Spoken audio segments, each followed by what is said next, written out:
Hello, everybody. My name is Mike Lacey, and I have the unbelievably good opportunity here to be with three of the best offensive linemen ever, Mr. Danny Hansen. And then down at the bottom of our screen, we have Mr. Tom Bell. And then at the top right of our current screen right now is Mr. Scott Nielson. Gentlemen, thank you for being with us. Thank you. Thanks. Thank you. Hey, I was talking, actually, it was, I think, Andy Reid who revealed your name, the name. You guys weren't the Hogs. You weren't the Rowdy Bunch or whatever. What was the name that people called you guys as offensive linemen back then? I think they called us the Kragthorpe's cross-country team.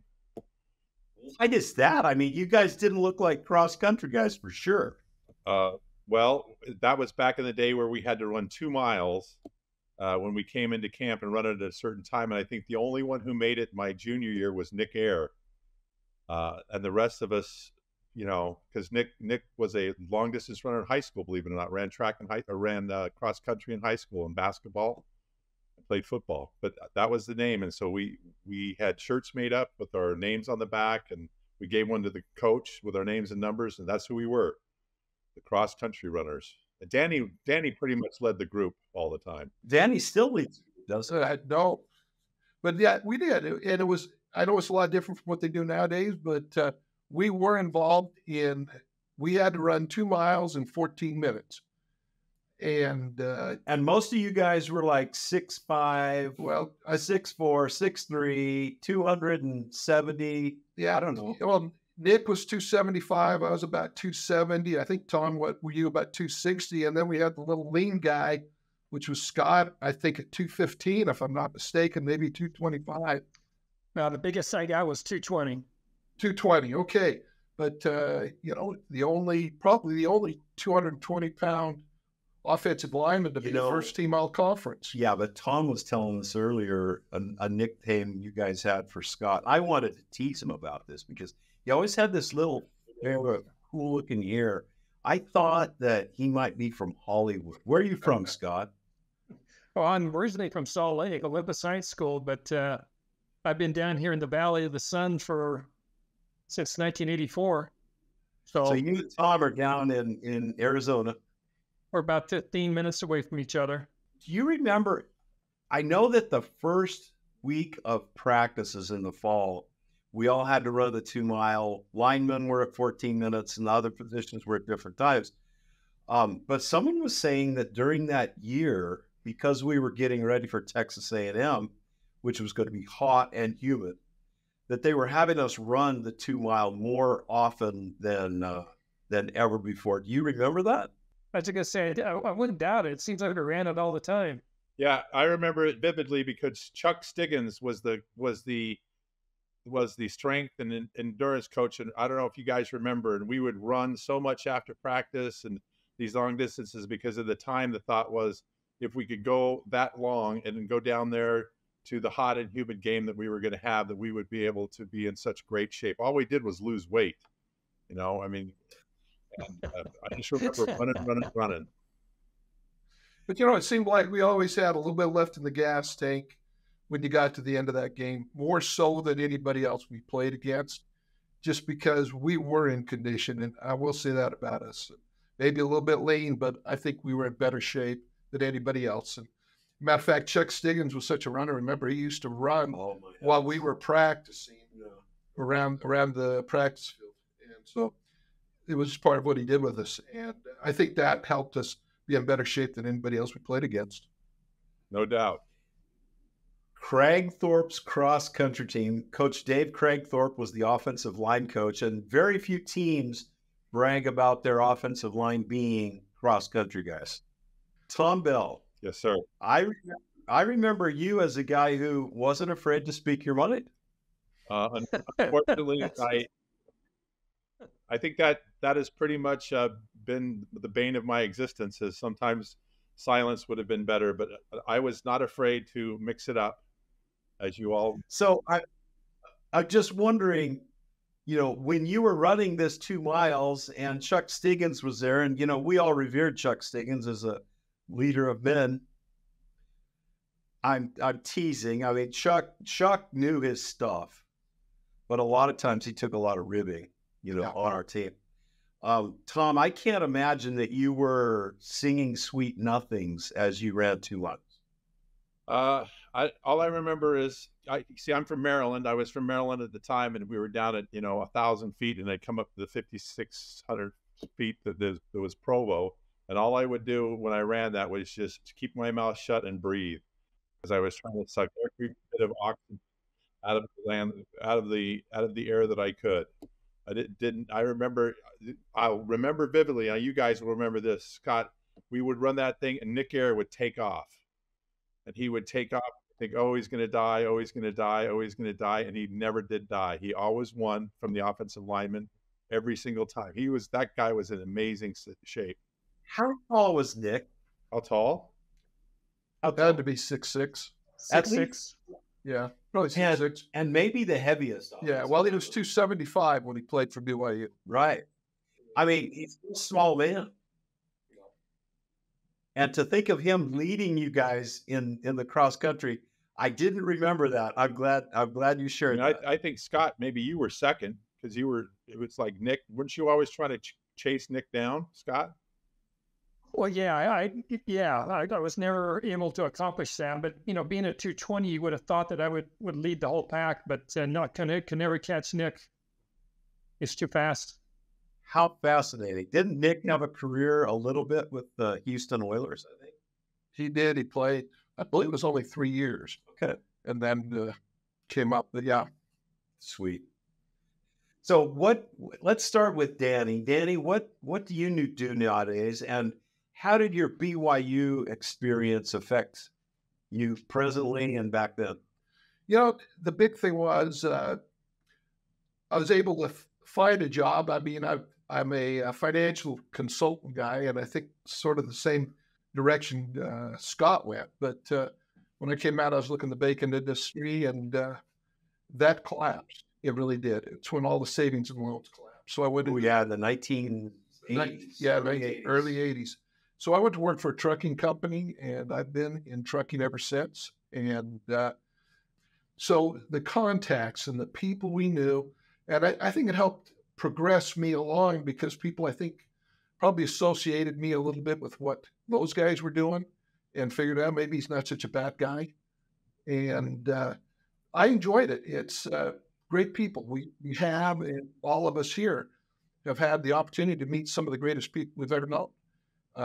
General authorities, leaders of industry, leaders of coaching, Andy Reid. Oh my heavens. And and everybody we know, everybody I know, still, everybody's, I guess, impressed by the way you treat people. You're talking about Andy? Andy, yeah. Andy. Well, and you mentioned that in your article a couple of weeks ago about Lavelle Edwards.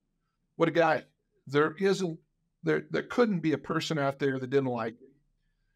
And that's just the way Forward was. And Patty was the same way. And, nobody could see anything wrong. Patty, I know the way she took care of my wife. She was pregnant my senior year. And just all the support, all the love that came from the Edwards house. So was 79 your senior year? That was my senior year. Okay. All right. Scott, what was your senior year? 79. Oh, why? We all were. So Tom too? Yep.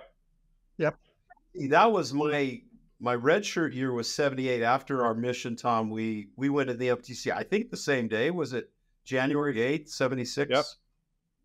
Okay. And but you came back and you only had 2 more years, 78 to 79? Correct. Okay.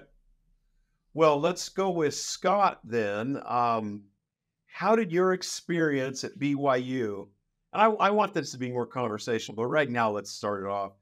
How did that affect the rest of your life, Scott? Your family, all that you're doing? Well, yeah, I mean, I remember hearing Lavelle Edwards say one time, this is back when he would have recruited a couple of hotshot defensive backs.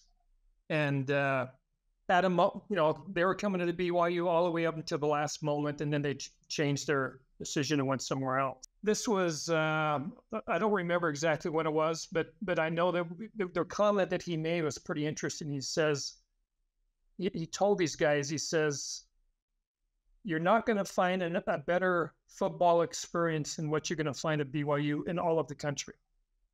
And I remember, I remember that, and then it's true. I don't think it's possible for someone to find a better football experience than what they're going to find at BYU because of all of, what everything that you gain. And I didn't go on to play professional football, but what I gained from Lavelle and from Danny and Tom and everybody else was just life-changing, truly life-changing. I mean, I was on the verge of going to the University of Utah. I mean, and, that close. And it was kind of interesting. Lavelle, I got a phone call. This is, back when the desert, Danny, you probably remember the desert gym up in Salt Lake. We still go and work out at. But I just got done, wrestling. And I wanted to wait till after I get done wrestling before I made a final decision on where I was going to go. And I kind of boiled it down to Utah. BYU is kind of my two choices. And I was just getting ready to go up to the desert gym, and I got a phone call. It was pretty early in the morning, and I answered it. It says, "Hi, this is Lavelle Edwards from BYU." And I says, "Hi, Coach." And he says, "Have you decided to come to BYU?" And this is true. I heard a little voice in my mind and in my head that said, "Say yes." So I said yes. I said, "I'm ready to go." And so she said, "Great." He says, "I'll be there in 10 minutes. I thought he was calling from Grovo, but he must have been on a payphone down the street a ways. But he was there in 10 minutes, and he had all the paperwork, and I signed it. And I got to the desert gym and started working out, and I got a phone call. Off the loudspeaker says, "Hey, Scott Nielson, you got a phone call." I went up there and answered the phone. It was the coach at University of Utah screaming at me, saying, "Why did you sign with BYU?" Just screaming his head off. And I just said, "I'm sorry, I apologize. It's just the way it is." And but anyway, how grateful I am that I went to BYU, because I truly don't know where I would be today if I hadn't gone to BYU. Truly. What was the Utah coaches back then? His name? Oh, I got recruited there too. I forget. Trying to remember his name. But Lavelle must have called and said, "Nanny, nanny, nanny." I think. Yeah, it did take long for him to find out. I mean, I just got to it took me about 20 minutes to get to the gym. I got down to the weight room and I got a phone call from him. So. And to be very honest, that would be the last kind of thing Lavelle Edwards do, is to call and rub it in on anybody. No, you're true. You're right. Hey, Tom Bell, how in the world did a rough and tumble, smart aleck guy like Tom Bell from Maryland arrive at BYU? Well, that's a great question, because I was one of the first, obviously, to be recruited by BYU. Actually, BYU didn't know I existed until my senior year. I had played on a team that was a two-time state championship team. We didn't lose. We lost one game in the 3 years I was in high school. And so we were very good. I was getting recruited a lot by a bunch of East Coast schools, and thinking that I would probably end up in one of them, except for my mother's from Salt Lake, and she always wanted me to go to BYU. And so, I mean, literally, they didn't know who I was because I'm in Maryland. They didn't recruit in Maryland. But I lived outside of D.C., and there was a bunch of hotshot, very well-positioned lawyer types who were actually in my ward at church, who wrote a letter to Dallin Oaks and to Lavelle Edwards and says, "Why in the heck aren't you recruiting this guy?" And it was into my senior year. I got put on a bunch of all-star teams, all this, all that in the metropolitan area of DC. It was all metropolitan.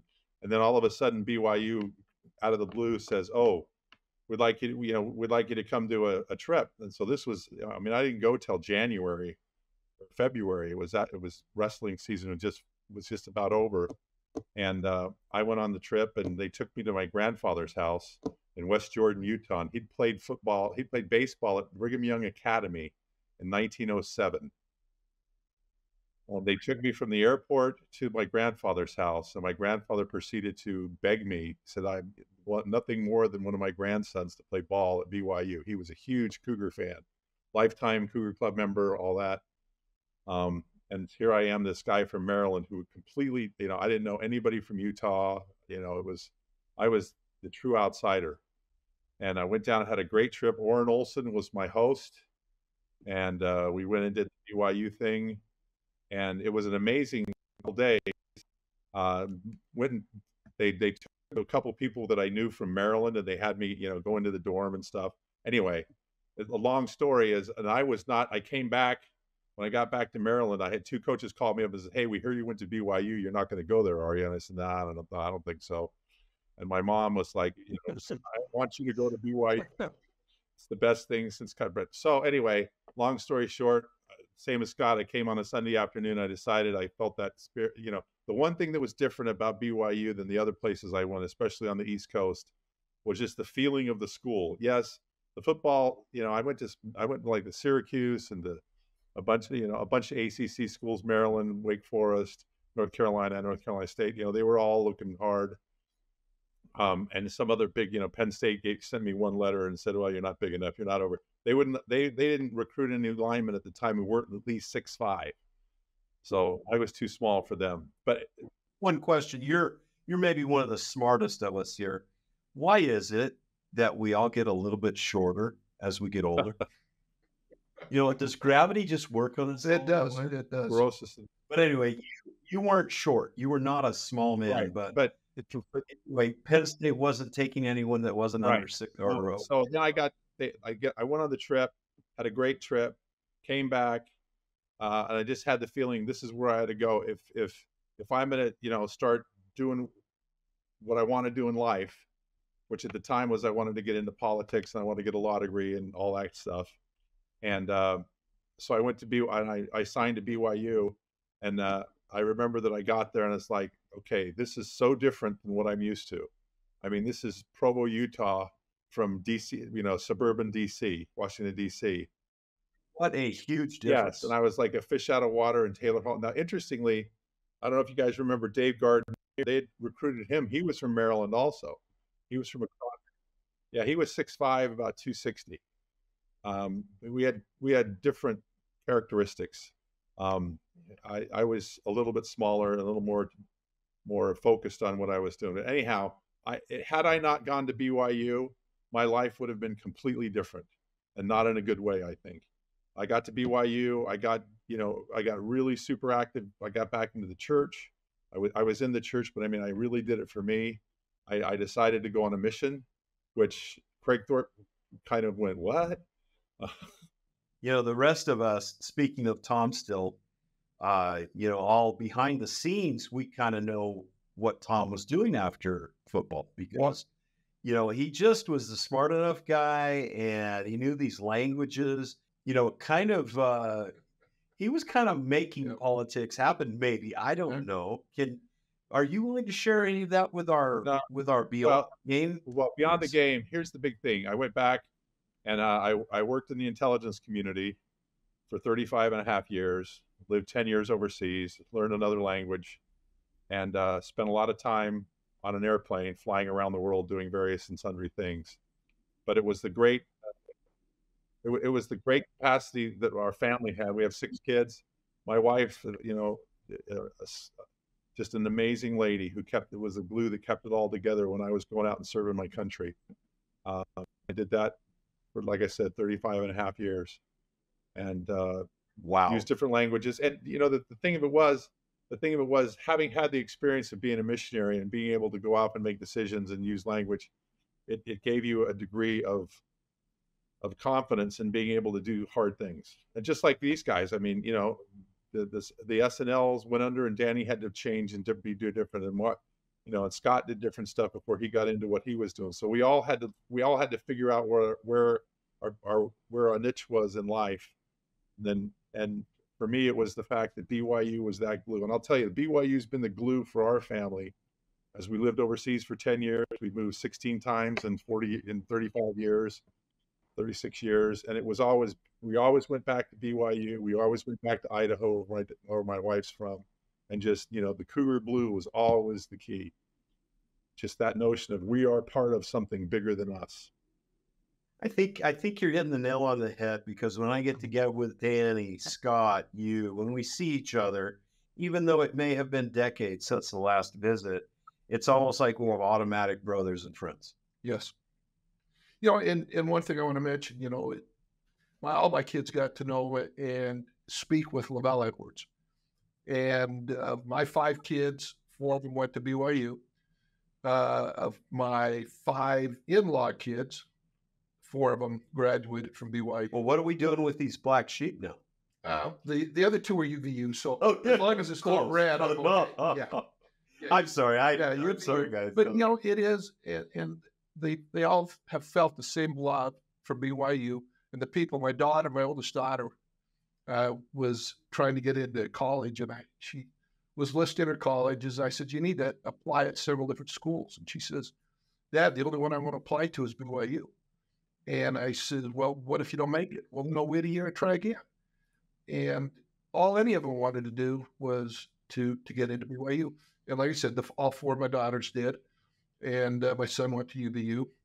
And so it is. I think it's more of a family than it is a university, because I think when, you know, you and I know Scott and Tom have been there when we do the varsity club before a game, you know, to see those old friends, and really, it's not so much of a football thing, but we're all friends, we're family.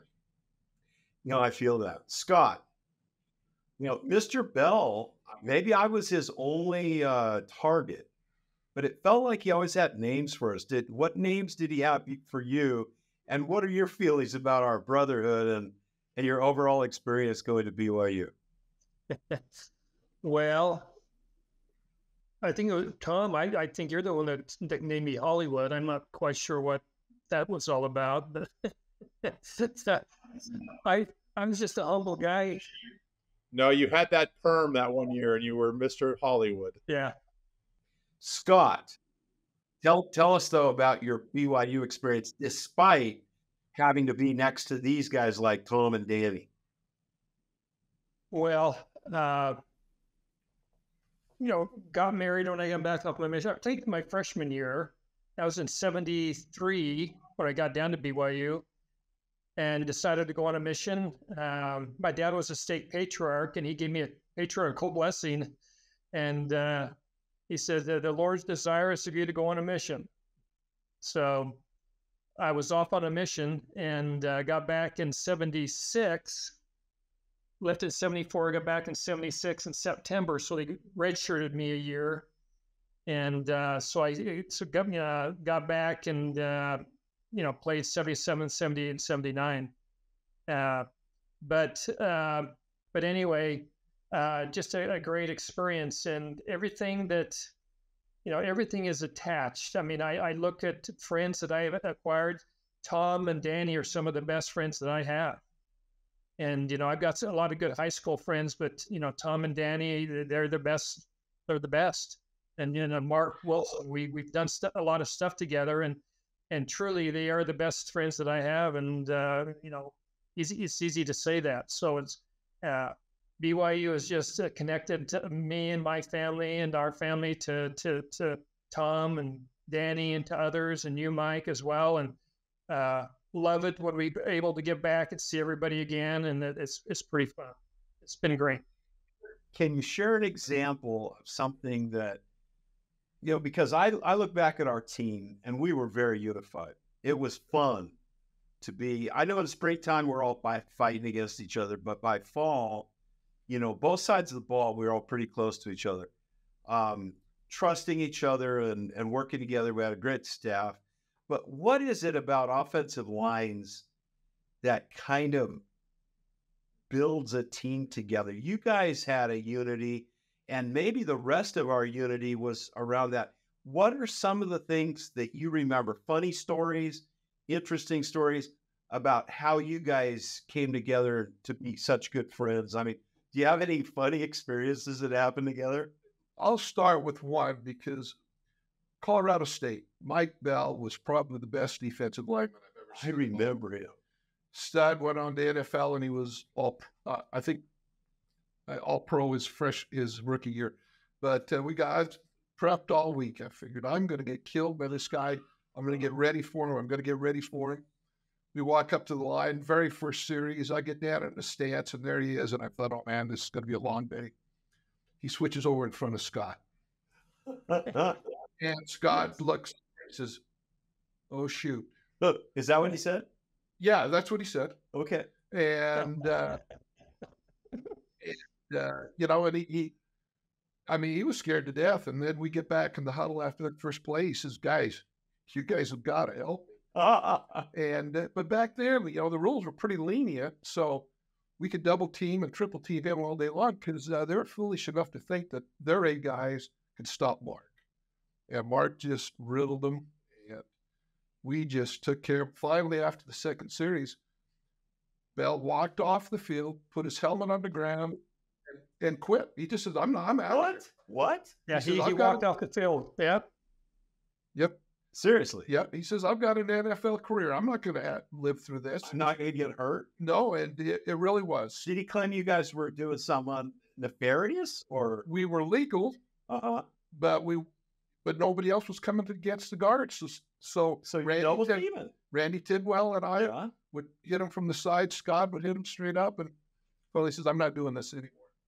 And so Scott, matter of fact, the very next play they come out, there wasn't a nose tackle. And Scott says, what's going on?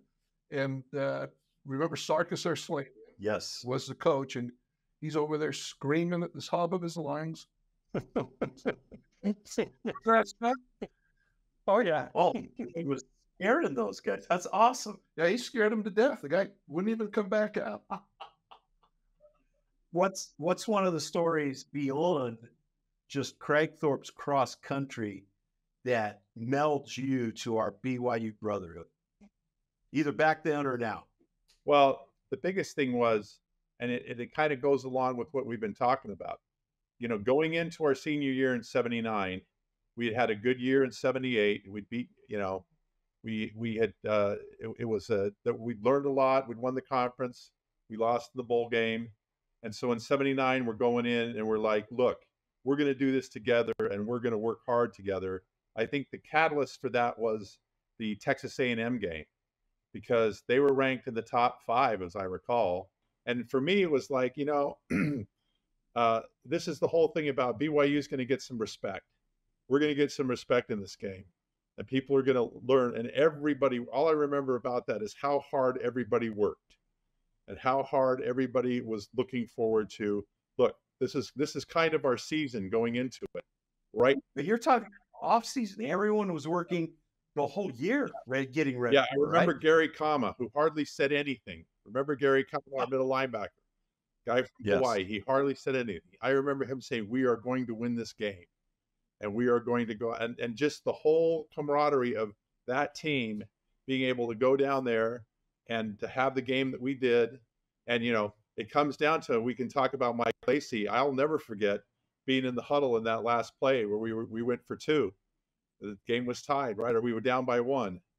And hey, being in that huddle, I didn't hear a thing. Mark took me aside and told me what we're doing, but it was so loud. You remember that? So loud. They were screaming so loud. It was this, you know, we'd gone down and we'd scored, and we were going to go for 2 for the win.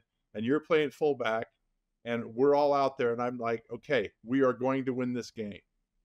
And you know, Mark makes the throw to you. You make a great diving catch. I didn't see it because I was blocking at the time. Like most things, you didn't get to see when you were an offensive lineman.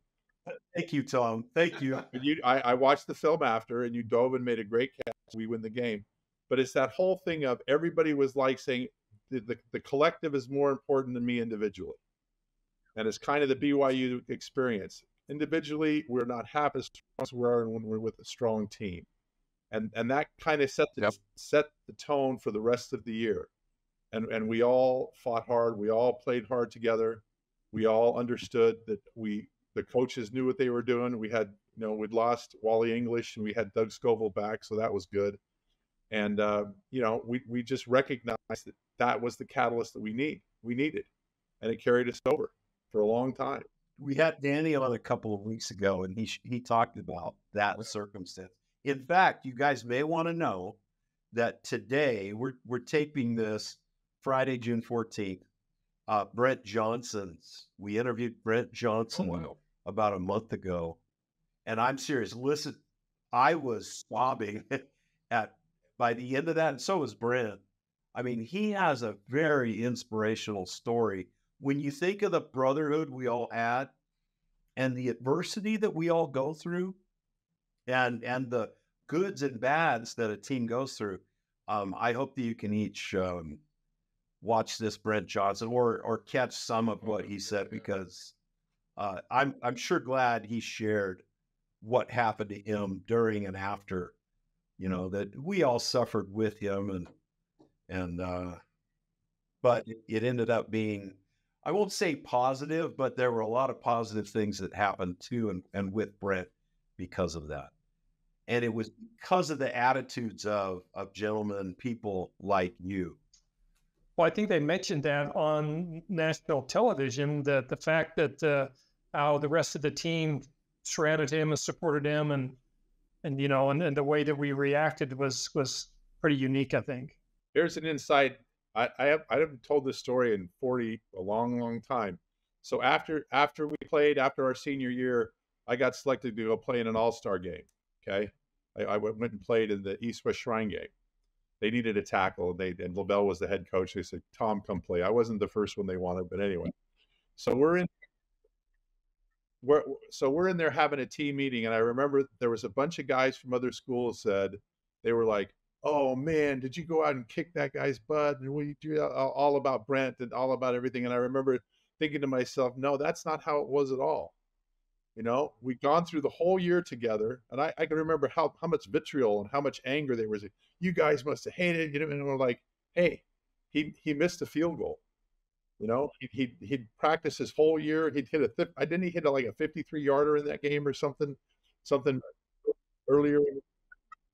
Yeah, and I can just remember sitting there and thinking to myself, you guys don't get it. You guys don't get the BYU experience.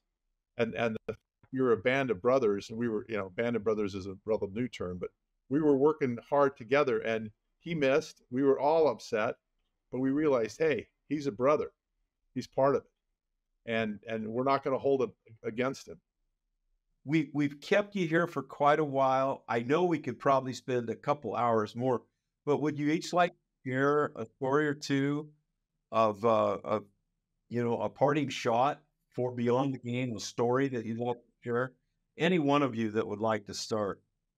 One of the highlights of my experience at BYU was, beyond the winning and everything that we've always talked about, already talked about. But I remember when Mark, just prior to the Texas A&M game, he was up in Idaho and he got appendicitis, if you remember.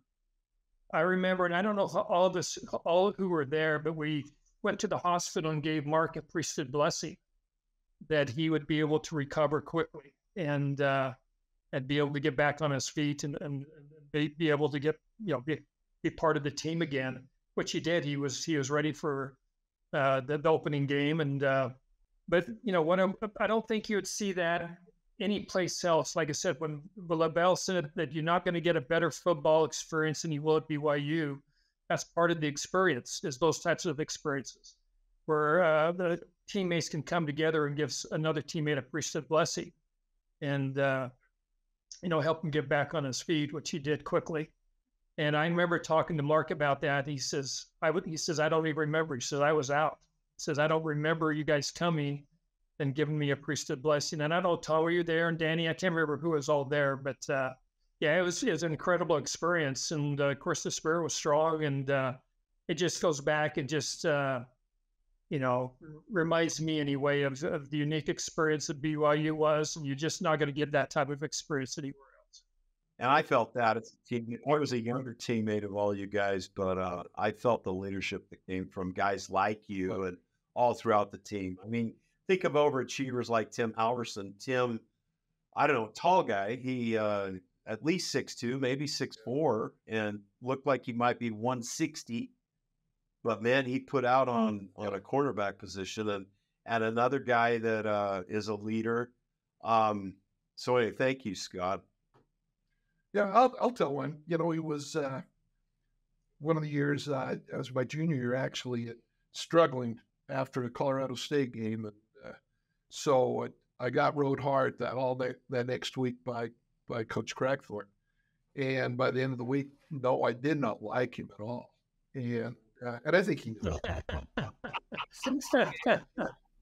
But he came up to me. Then the next week, I had just one of those outstanding games where you're proud of yourself. And he walked up to me and he says, "I was pretty hard on you last week, Danny." And I said, "Yeah, you were." And you know, you wanted to say other things, but he said, he says, "I wanted to see what kind of a person you were." He said, "You know what? I need players out there who will give everything they've got. And when there is a problem, they'll fix the problem." And he said, "You proved that you can do it." And, I liked his leadership attitude towards that, which is, guys, I'm going to play the best ball players that I can. And so you've got to give it everything you've got. And that's really what I learned was, you've got to give it 100% all the time. And just Coach Craig Thorp was that kind of guy. And I love him for it. Yeah. Even though they want to be our friends to some degree, they held us accountable. You had to be accountable. You had to be. Yeah. But that's why we had the success, especially in 79. And I'm going to brag a little bit here. And I know Nick Aaron, I tried to count it once, but, now you watch a football game and they'll have 6, 7, 8 quarterback sacks in a game.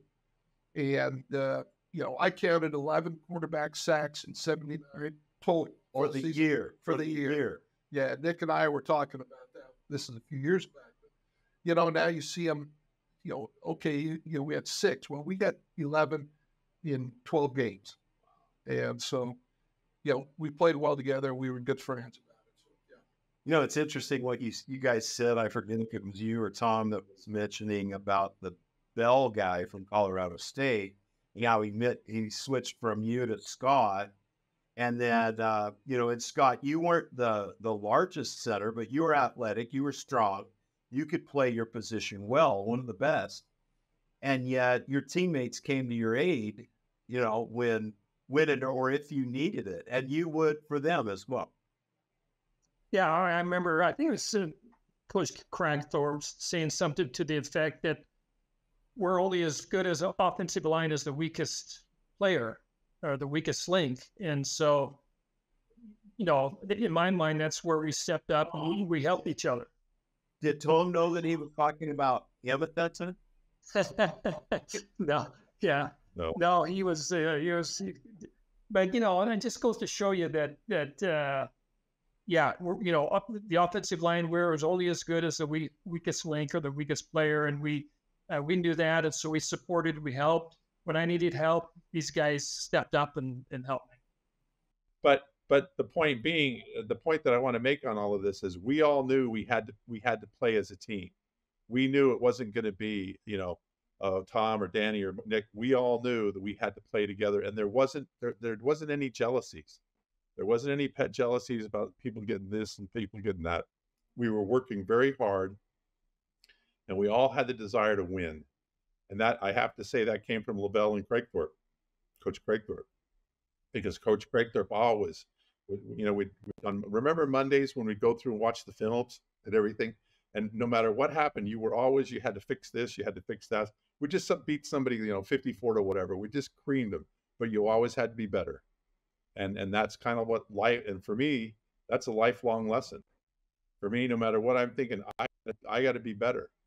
I got to do better. I got to make better decisions. I got to always try to do better in order to, emulate my Savior, but also to be the person that I want to be. And that really was a fundamental issue about what the team was at that point in time.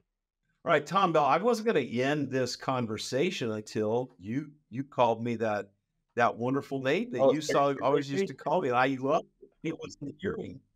Spacey Lacey. Yes. Spacey Lacey. Called you Space.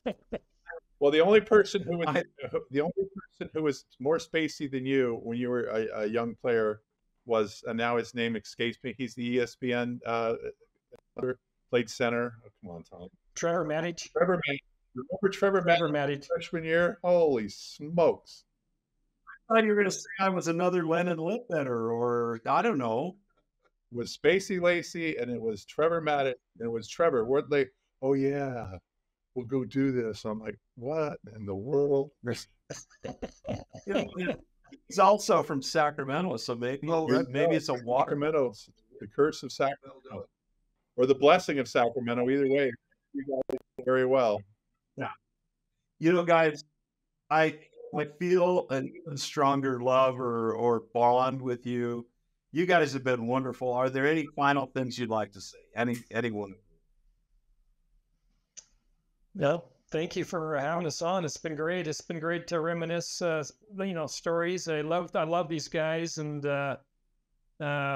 hopefully we can get back together, and we'll invite you, Mike, to come with us as well. We like to get together a few times. I would love to be part of Kragthorpe's cross country team. That would be, even if I was an honorary member, that would be wonderful. Well, I'll just. Well, yeah, we actually invited last year. Go ahead, Tom. No, I was just going to say the biggest thing about this is thanks, Mike. Thanks for doing this, and thanks for bringing people together, and thanks for building the studio in your basement and all that stuff. But part of this is, for me, is the fact that I know the guys that I played, had a substantive and had a life-changing experience in playing football at BYU. And then the whole atmosphere of BYU and what BYU stands for and what BYU means as we go forward. And I'm not perfect. That's by sure, absolute fact. But I get to feel the impact of being around good people like you guys and the guys on the team and what the university stands for. And that makes a difference in my life and in the life of my children and my grandchildren. I love it when I talk to my grandkids and they come out in a BYU shirt, and I say, what's that? BYU Cougars, and then, right? And we all have that. I think we all have grandkids, and we look at them and we say, we're heading in the right direction. There's lots of stuff that's going on in the world, and I've seen lots of stuff in this world over 35 years of working for the federal government and all that stuff. But what they teach and what they teach on the field and in the what we have that expectation is, and it's exactly what it says. What is it? Come in to learn and go forth to serve. That's what we're doing. And thank you, Mike. Really appreciate it. Thank you, Tom. And just to, I'm loving hearing the stories, enabling these stories. There's so many of them, and I want to hear from all angles. So thank you three for being on here. This has been a new adventure because we haven't tried it with multiple people, and could be three better, nicer, wiser, and empowered. If I was going into war, I'd want to go into it with all three of you guys, and especially Eli, our editor. Thank you, Eli. Thanks, Eli. Thanks, Mike.